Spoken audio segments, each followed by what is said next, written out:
Gedirik Balaxanıya. Bugün bir Balaxanı turu atacağıq birlikte. Bu arada salam. İlk YouTube videoma hoş gelmişsiniz.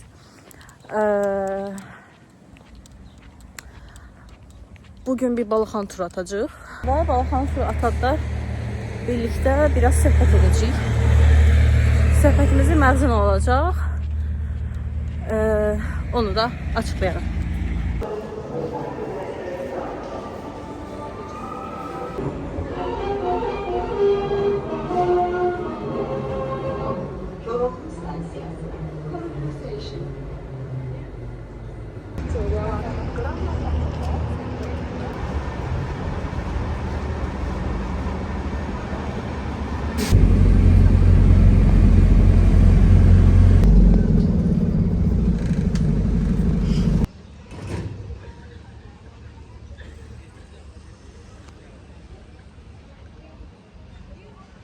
Siz bu videonu izləyəndə ayın neçəsi olacaq bilmirəm, amma mən bu videonu paylaşacağım mayın 14'ü, hansı ki mənim 30 yaşım tamam olduğu gün.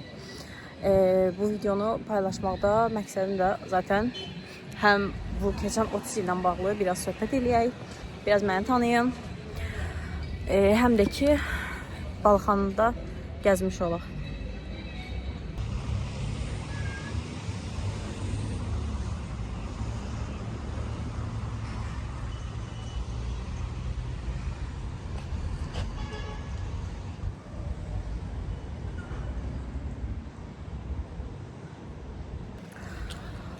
İnsan yaşadıkça müəyyən şeyler öğrenir hayattan. Bəzən bunları istəyərək öğrenir, bəzən istəməyərək öğrenir, bəzən xoş xatirələr olur, bəzən çox pis xatirələr olur. Amma elə belə yaxşısıyla pisi ilə müəyyən yaşa gəldikdən sonra artıq həyat əlində müəyyən təcrübələr olur.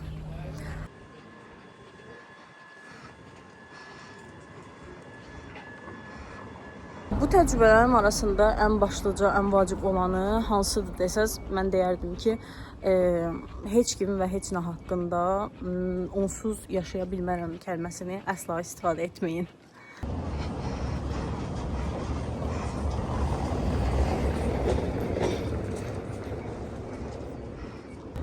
Bu arada Balaxanının vibe'ı çox qəşəngdir. Yəni mən çox bəyəndim. Bilmirəm təmirdən əvvəl necə görünüb, çünki görməmişəm təmirdən əvvəlki halını. Amma indiki halı çox qəşəngdir. Hər yerdə tarixi nəsə var, güllər, çiçəklər. Qışda da bilmirəm belə görünürdü, amma yaydakı görüntüsü çox gözəldir. Yəni burada qalmaq istəyərdim. Şəhərin mərkəzində olmağı, mərkəz yerlərdə yaşamağı çox sevirəm mən. Amma yəni yeganə şəhər xarici yerdir ki, buranı gəzəndə içimdə o his oyandı ki, burada qalsam maraqlı olardı.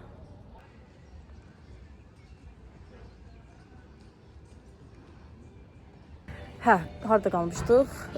Onsuz yaşamaram deməyin məncə heç nə haqqında. Çünki insan həyatda ən çox nəyə bağlanırsa, ən çox nəyə yüksək hisslərlə yanaşırsa, həyatdakı imtahanı da mütləq oradan olur.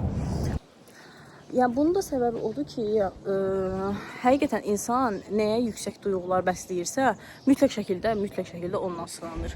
Çünki sən ən çox nəyə qarşı emosional yanaşırsansa, sənin də ruhundakı ən böyük zəiflik odur deməkdir. Və həyat elə bir təcrübədir ki, sən yaşayırsan və bu təcrübəni ona görə yaşayırsan ki, sən o zəifliklərini güclü tərəfə çevirə biləsən. Yəni o dərsləri ala biləsən həyatdan, o mövzularda. Və təsvir olsun ki, həyat hər zaman insanı güclü olduğu deyil də, ən zəif olduğu, ən həssas olduğu mövzularla sınayır. Əgər həyatda uyda mən pulsuz yaşaya bilmərəm desəz, həmişə pul tərəfdən sınanacaqsınız. Mən filan kəs olmadan yaşaya bilmərəm desəz, iminlə o insanın başına nəsə gələcək. Yəni ya nə bilim başqa bir xaricə gedəcək, ya onunla ayrı düşəcəyiniz bir situasiya baş verəcək ondan. Həyatı mənə qatdığı digər bir şey isə budur ki,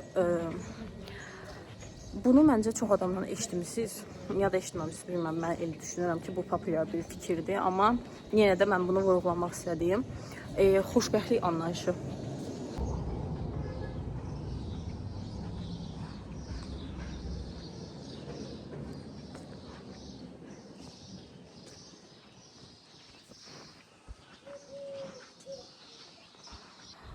burada da gəzdikcə özümü qəribə hiss edirəm. Çünki əslində yəni qəsəbəni çox gözəl göstərmək üçün qapıları çəkiblər və mən cəmaatın evinin qapısını çəkirəm də və çox qəribə hiss edirəm. Ona görə bəlkə biri qapıdan çıxıb deyəcək, sən kimsən bizim evimizi çəkirsən.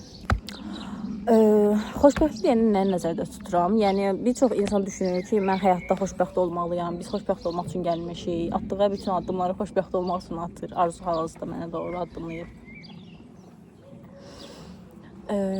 Amma məncə mənə görə xoşbəxtlik sadəcə bir andır həyatda və bu bir həyat tərzi deyil də, bu bir yaşam biçimi deyil məncə. Bunu bütün həyatınıza yayacaq bir şəkildə mümkün deyil, tapa bilmərsiniz. Məncə insanın əsas məqsədi həyatda sadəcə huzurlu və sakin bir həyat olmalıdır. Çünki səhər-səhər oyananda bilmirsiniz də gözünüzü nəyə açacaqsınız və gün ərzində hər şey yaşaya bilərsiniz. Başınıza heç gözlənmədiyiniz yerdən müsibət də gələ bilər, yaxşı bir şey də gələ bilər. Bu arada hansı Bakı qəsəbəsinə getsəz, mütləq şəkildə köhnə, yüksək xodlu maşınlara hazır olun da. Bu necə necəncini keçir yanımdan. Yəni qısacası məncə həyatda məqsədiniz xoşbəxt olmaq olmasın. Sadəcə xoşbəxt anları birikdirin, xoşbəxt anılar birikdirin. Amma bütün həyatınız boyunca mümkün deyil də xoşbəxt olmayacaqsınız. Əgər xoşbəxt həyatın arxasınca qaçsaz, sadəcə boşa efor sərf etmiş olacaqsınız. Axırda da xəyal qırıqlığından başqa bir şey olmayacaq. Ona görə səhər-səhər oyananda stres və negativ duyğulara deyil də normal, huzurlu bir həyata göz açacağınız bir həyat tərzi qurun özünüzə və sadəcə xoşbəxt anlara fokus olun. Ne sandın kızım? Burası bir medeniyet ocağı. Uşaqlar, Arzuya bəyaqlar sizə dediyim şey dedim ki, biri axır çıxıb deyəcək ki, bizim qapımızı niyə çəkirsən və Arzu dedi ki, yox, tam əksinə çıxacaqlar, deyəcəklər ki, əksinə falan da yeri də var, qəşəng görünür, gedin oranı da çəkin falan. Balxanı cəmaatı turistlərə və əlində video aparatla çöldə dolaşan insanlara, vlog çəkən insanlara. Qonaqları sevirik. Bəli. Hətta burada belə ictimai qonaq var ki, kimsə güllərə ya da bəzək əşyalarına falan nəsə zərər toxunduranda onların atıqlarına gəlirdi. Kim kamera çəkir, eləməyin ya da özləri də belə yəni başa salırlar ki, eləməyin də. Və təmiz saxlayırlar da. Qoruyurlar. Mədəni bir. Buranı qoruyanlar elə demək ki, hər kəs öz qapısının ağzını, məhəlləsini qoruyur. Ona görə səliqəli də qalıb. Ona görə də səliqəli qalıb. Yəni əslində 5 il, 6 ildir də uca edilib bura. Yəni 6 il kifayət qədər uzun bir dönəmdə. Azərbaycanda bir şeyin uzun ömürlülüyünü ölçmək üçün kifayət qədər böyle bir şeydir. Əsas məscidimizdə indi təmirlər.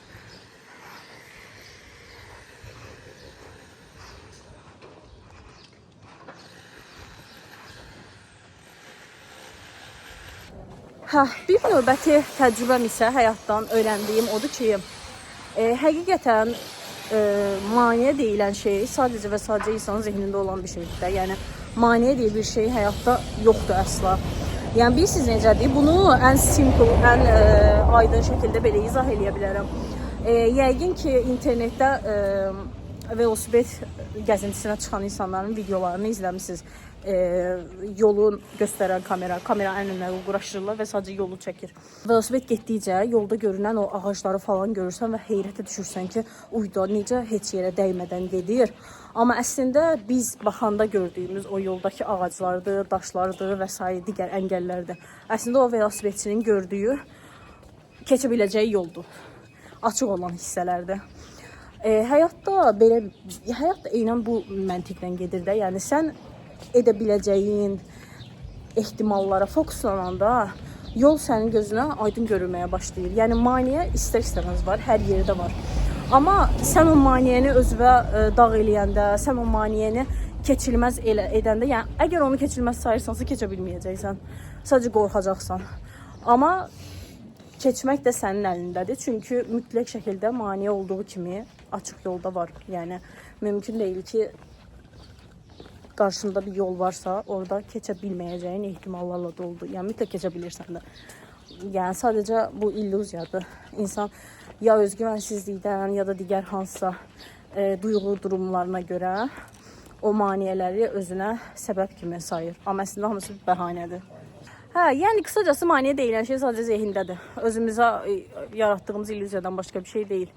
Yəni bir şey eləmək istəyirsinizsə əngəllərə deyil də o şey gerçəkləşdirməyiniz üçün edə biləcəyiniz mümkün ehtimallara fokuslansaz, yəni daha yaxşı həll eləyərsiniz o məsələni. O məqsədinizə də daha rahat çatarsınız və eyni zamanda mümkün olan ehtimallar ağlınıza gəldikcə insana motivasiya da gəlir, ruh yüksəkliyi də olur və özünüzə inancınız da artır ki, yox, yəni imkansız deyil də, edə bilərəm, edə bilmə ehtimalım var.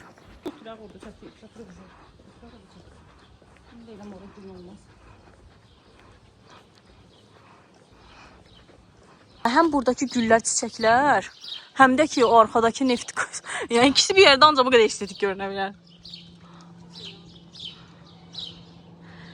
Yeni biri var mı? Mən belə hər şeydən qısa-qısa danışacağam. Çünki çox uzatmaq istəmirəm. Həm video uzun olmasın, həm də ki siz də yorulmayın.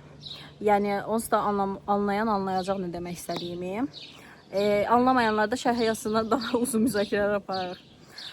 Deməli, bir digər öyrəndiyim şey isə həyatdan odur ki, ya bu mənim üçün hətta müqəddəs bir qanun kimi bir şeydir. Hər dəfə özümə bunu hatırladıram və mütləq şəkildə bunu özümə yeritməyə çalışıram.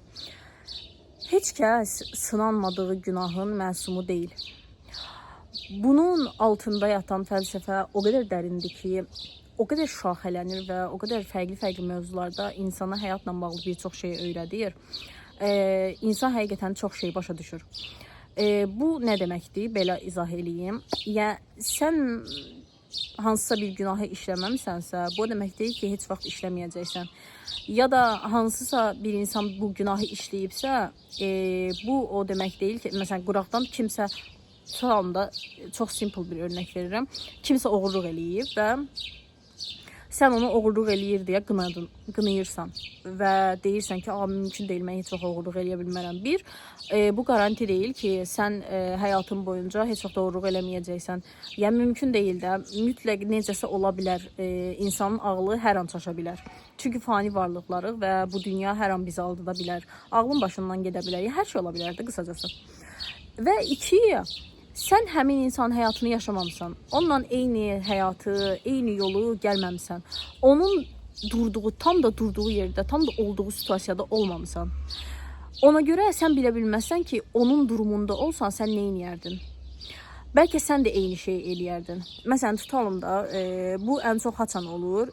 Hansısa ölüm, qalım, kimsə qurtarmaq, xilas etmək durumları olanda tutalım ki, məsələn, yolda kimsə 2 nəfər qəzaya uğrayır, biri durur, öz canının hayına qalır, digəri yolda dumurlanır, fırlanır, canı ilə əlləşir və sosial mediada belə bir video paylaşanda çox insan başlayır kommentlərdə yazmağa ki, ona baxır, heç dostunun qeydinə qalmadı, o oldu, bu oldu.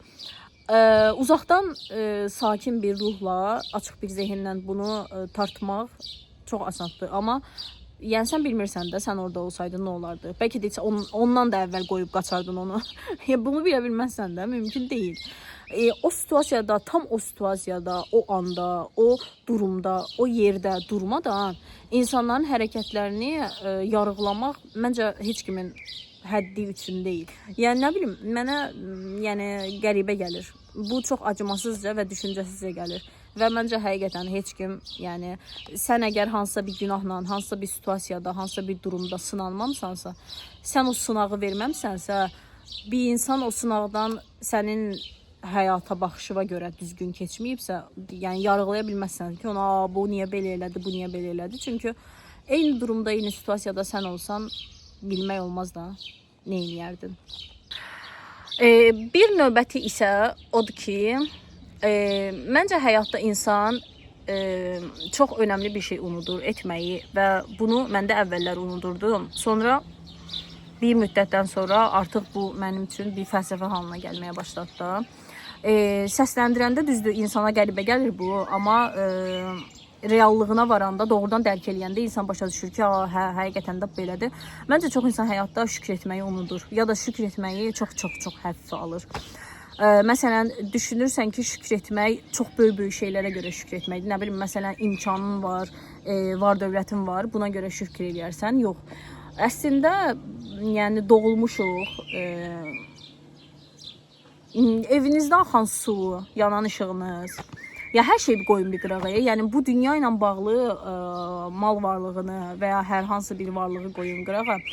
Yəni sağsınız, həyatdasınız, səhər oyanırsınız, rahat şəkildə qidalana bilirsiniz, başınızı soxacaq bir eviniz var, əliniz tutur, qolunuz tutur, oxumağı, yazmağı bilirsiniz, gördüklərinizi başa düşən, dərk eləyən bir beynə sahibsiniz.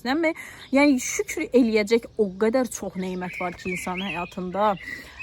Hətta məncə düşünürəm ki, sağlamlıq cəhətdən problemi olan insan belə, özünü sıfır səviyyəsində, hətta mənfidə olduğunu düşünən insan belə mütləq şəkildə şükür edəcək nəsə tapar.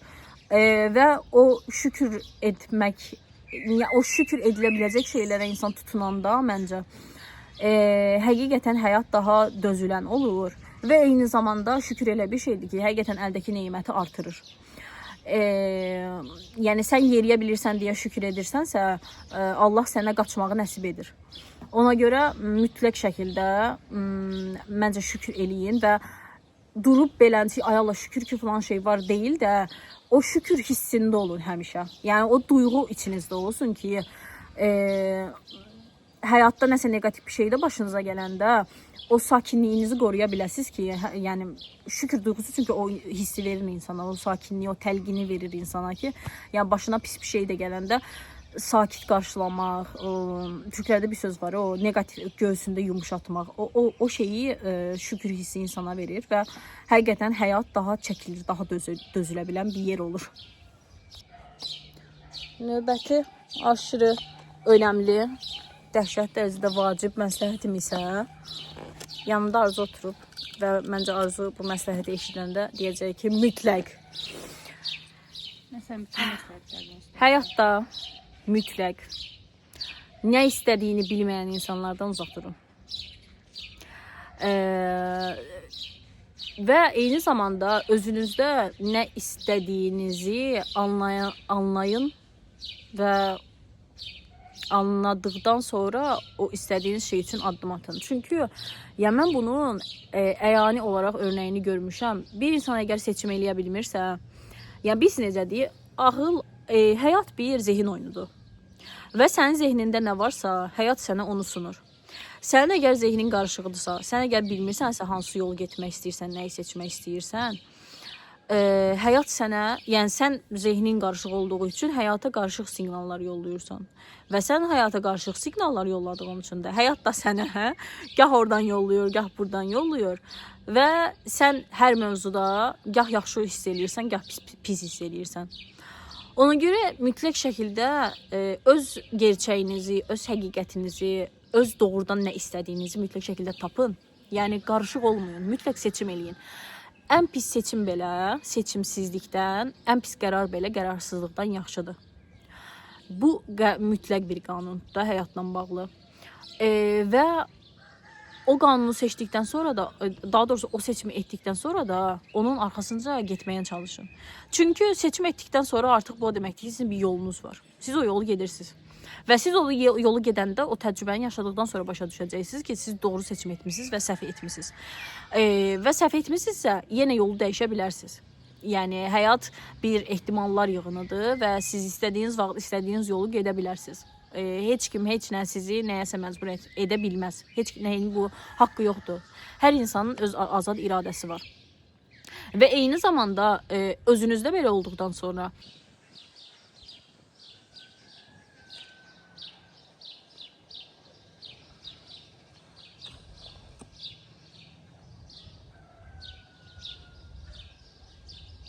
həyatınızdakı insanlarla bağlı da mütləq şəkildə bu qaydanız olsun ki, nə istədiyini bilməyən insanlardan uzaq durun. Çünki bu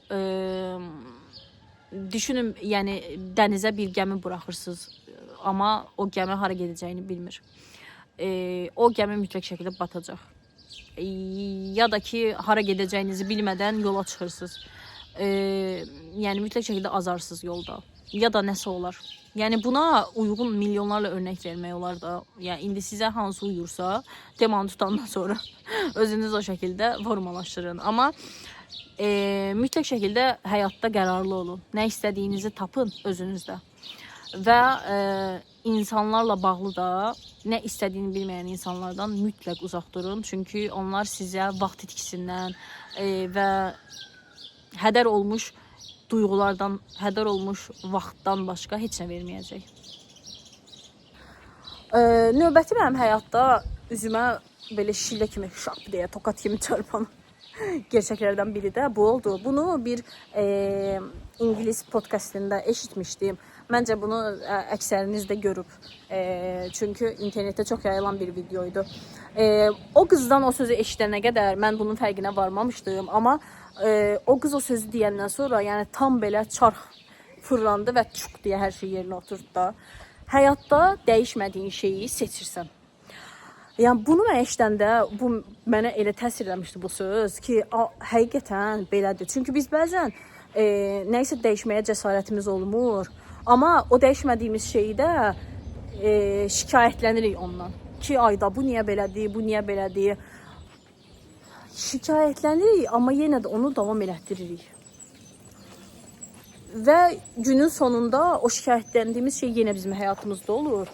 Amma biz yenə də onunla gün keçirmiş oluruq. Elə ömrü keçirmiş oluruq. Yəni dəyişmirsənsə, demək ki seçirsən də, yəni nə qədər şikayətlənsən də bu sənin seçimindir. Yəni bunu da başa düşürəm. Bəzən insanlar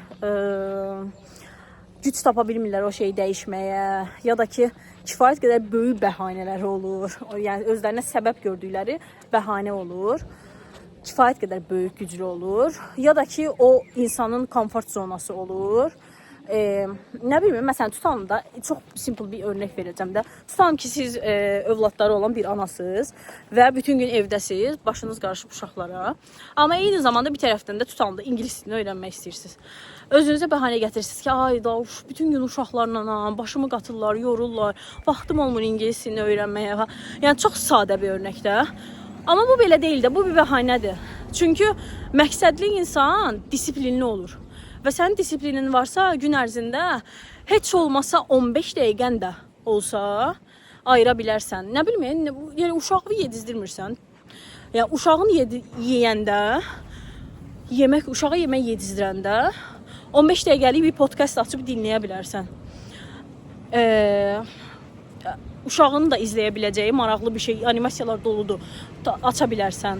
Maraqlı cizgi filmlər aça bilərsən. Hər şey eləyə bilərsən də. Yəni özünə o şeyi yaratmağın üçün, yəni ortaq nöqtədə tapa bilərsən. Sırf sadəcə özünə ayıracağın bir yarım saat da tapa bilərsən. Ayda dəftər kameramı örtülmüş. Bağışlayınız istəyirəm. Yəni qısacası, əgər bir şey dəyişmək istəyirsənsə, sadəcə iradəli və məqsədli olmalısan. O məqsədi qoymalısan qabağına və onun üçün getməlisən.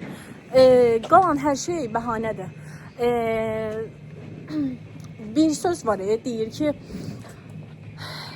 bu aralar internetdə çox yayılıb.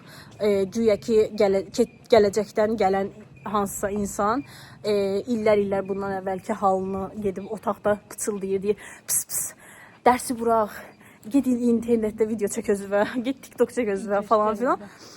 Sonra bir Instagram blogeri deyəsən çəkmişdi belə bir videonu. Deyir ki, yəni okey, bundan 5 il əvvəlki özünüzə gedib bunu deyərdiniz. Əksəriyyəti gedir 5 il əvvəlki otağında özünə eşitdirməyə çalışır ki, dərsi burax, TikTok fenomeni ol. Bəs bugün sənə mane olan nədir onu etməyə? Çünki bundan 5 il sonraki halın bugünkü sənə onu deyər. Onda bugün niyə etmirsən onu? Yəni bunlar hamısı qorxulardır, insanın özünə ürətdiyi şeylərdir və s. və ilaxır.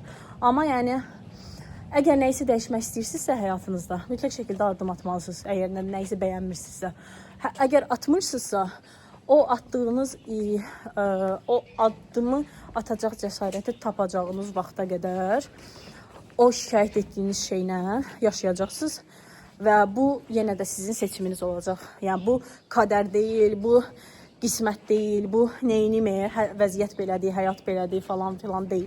Yəni heç kim sahib olduğu şeyləri dünyaya göz açdığı andan bəri, yəni göydən düşmə şəkildə sahib olmur. Hər kəs nələrsə dəyişib həyatında, nələrsə çabalayan sahib olur. Və bu siz də sahib olmaq istəyirsiniz o şeylərə, yəni bunu etməlisiniz də. Başqa da bir yolu yoxdur yəni. Və etmədiyiniz sürəcə nə qədər də acı olsa, nə qədər də ondan şikayətlənsəniz də o şeyi seçirsiniz artıq. Yəni o sizin seçiminizdir. O razı olmadığınız şey artıq sizin həyatda bilərək saxlamağa davam etdiyiniz bir durumdur.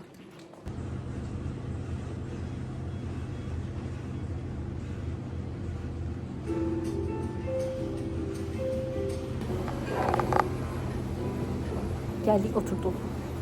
Yoruldum çünkü ve istediğim.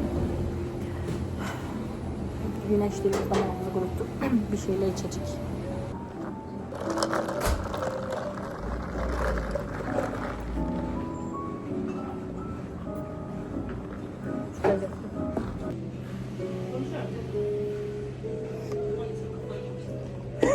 Dikkat etmeye çalıştığım bir diğer mevzusu ise odur ki məncə insan həyatda heç bir mövzuda ümumiləşdirmə etməməlidir. Bunu ən çox cinsiyyət mövzusunda edirlər. Məsələn, bütün kişilər belədir. Bütün qadınlar belədir. Ya məncə hansısa bir mövzuda ümumiləşdirmə etmək sadəcə insanın nə qədər qıt düşüncəyə sahib olduğunu göstərir. Çünki yəni mümkün deyil də hər şey eyni olsun. Xüsusilə mövzu insanlardan gedirsə. Bütün kişilər eyni ola bilməz və bütün qadınlar eyni ola bilməz. Eyni evdə doğulan ikiz insanların belə fərqli xasiyyətləri, fərqli düşüncələri olur. Və hər kəs fərqli həyat yaşayır, fərqli cür yanaşır dünyaya. Və mən bacardığım qədər ümumiləşdirmə etməməyə çalışıram və sizə də bunu məsləhət görürəm. İnsan mövzusunda, xüsusilə də cinsiyyət mövzusunda əsla ümumiləşdirmə etməyin. Hər insan öz hekayəsi var, öz həyatı var və öz düşüncə tərzi var. Biri ilə bağlı bir şey düşünmək və ya kimlənsə bağlı hansısa bir analiz çıxartmaq istəyirsinizsə, onu tanıyın, ondan sonra çıxardın. Hə, əksəriyyət belədir, əksəriyyət belədir, başqa mövzudur, amma insanla bağlı heç bir mövzuda əsla bütünləmə etməyin. Çünki bu insanı məncə həyata çox qıt tərəfdən yanaşmağına gətirib çıxardır və məncə bu bir problemdir.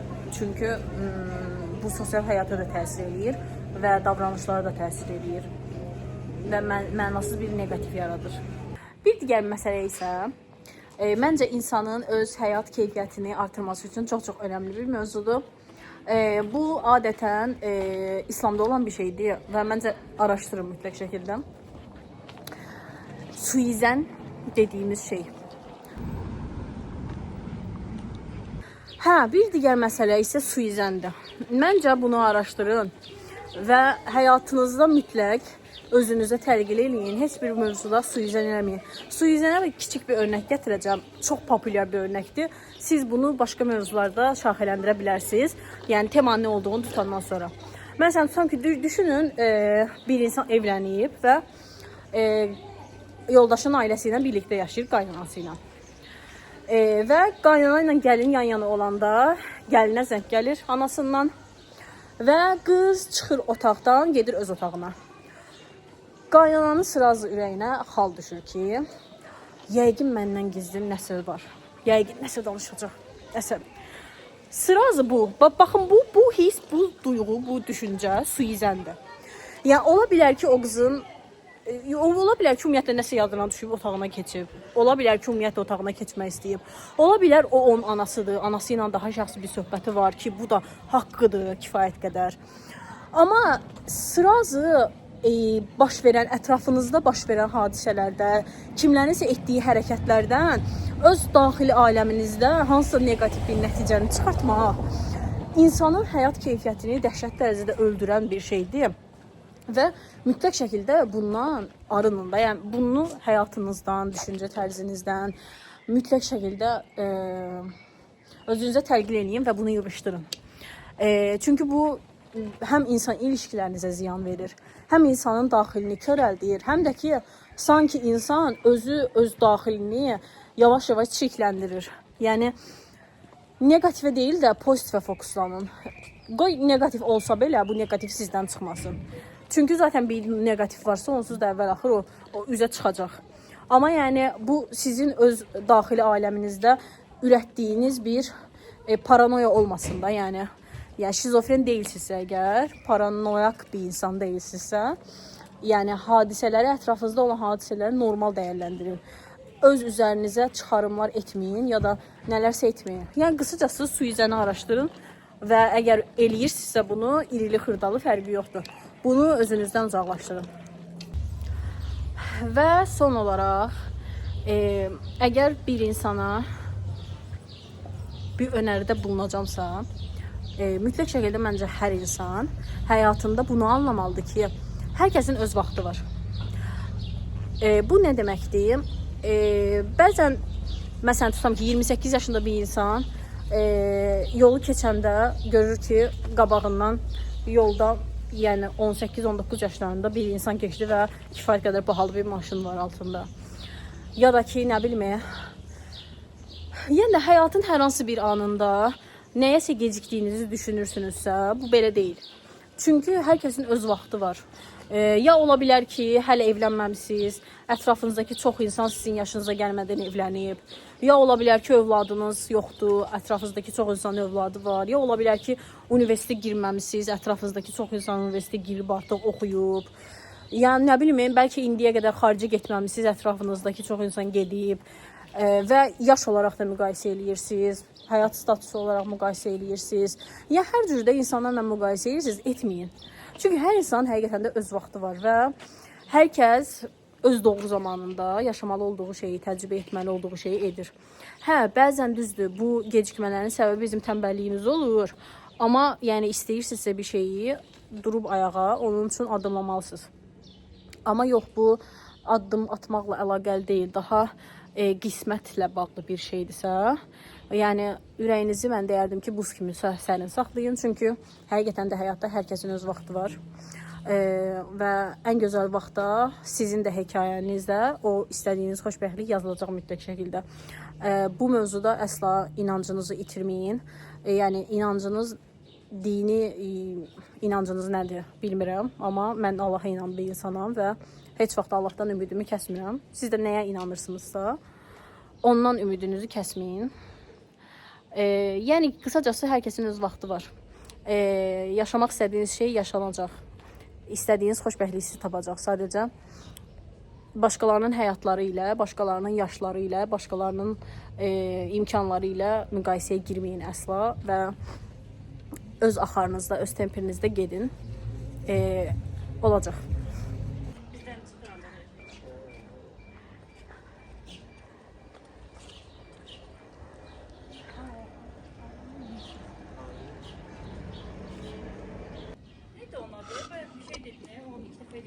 Suizən.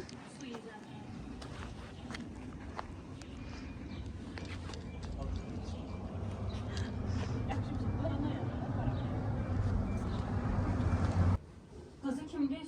Şeydə, əminə deyil adı. Adam bilmirəm, 3-cü kursda təxmini şeydə. Hə, 3-cü kursda. Nə akademiyasında? Nərmanovda. Həsən akademiyasında.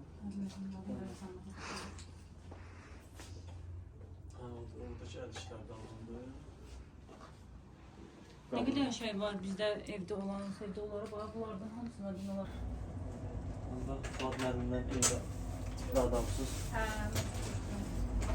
Belə belə içindən gələn şeylər yox, amma 5 faiz. belə olur, məsələn, bunlar içindən falan gəlib, əşi deyillər. Onlar baxan kimi bilmir. Əşi deyillər.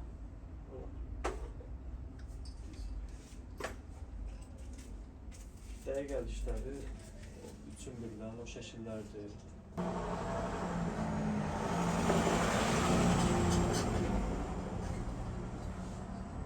Bizəmin pəncərədən qıfırlarda da var.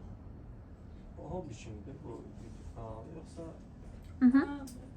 Ya öz şəxsi kanalım. biz də girmək istiyoruz sosial medyaya?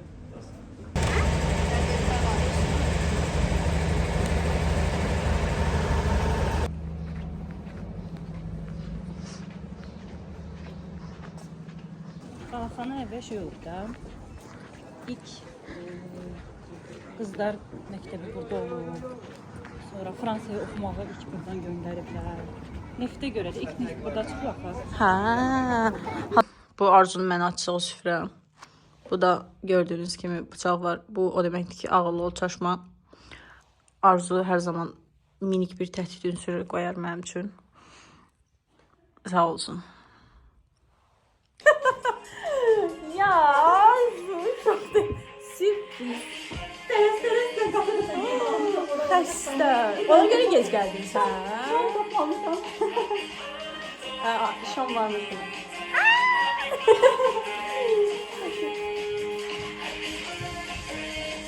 İndi şam varmış kimi üfləyəcək.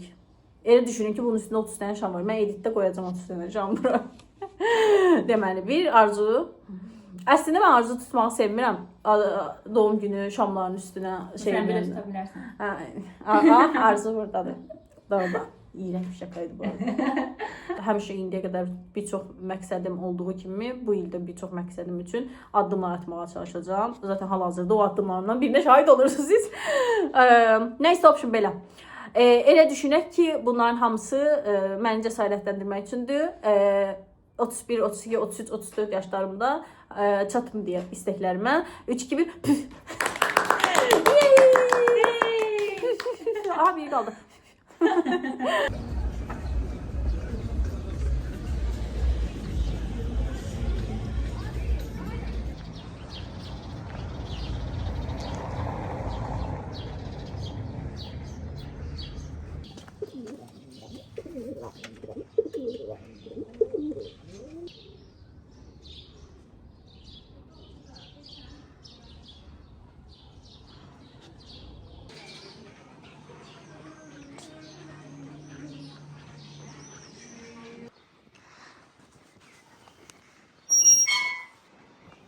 Gir içəri, istən özbək çək. Fırlanaraq verəcək.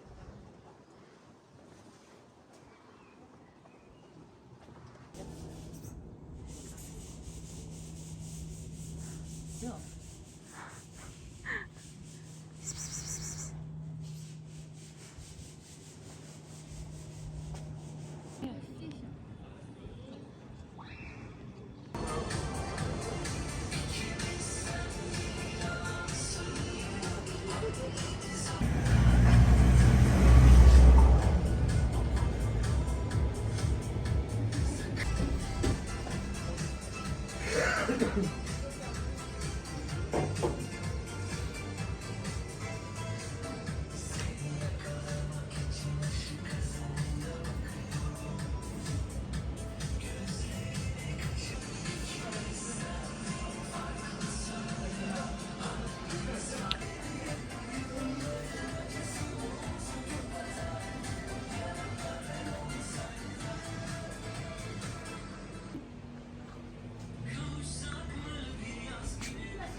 Salla.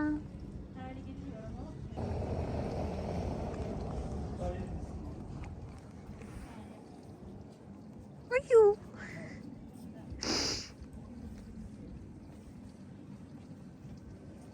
Şimdi yukarı açılsaydı.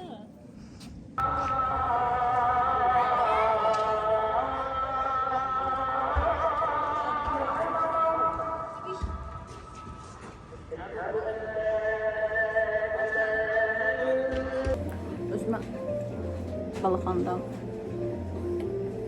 Balaxanın marajına saldım.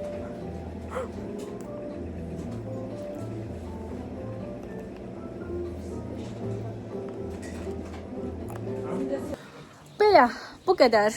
Balaxan turumuz bu qədər. Mənim də hələ ki danışacaqlarım bu qədər. Çox uzatmaq istəmirəm. Sizi də məşğul etmək istəmirəm. Qısa, mini Balaxanın turu və həyat sorğulama videomuz buraya qədər idi. Təşəkkürlər axıra qədər izlədinizsə.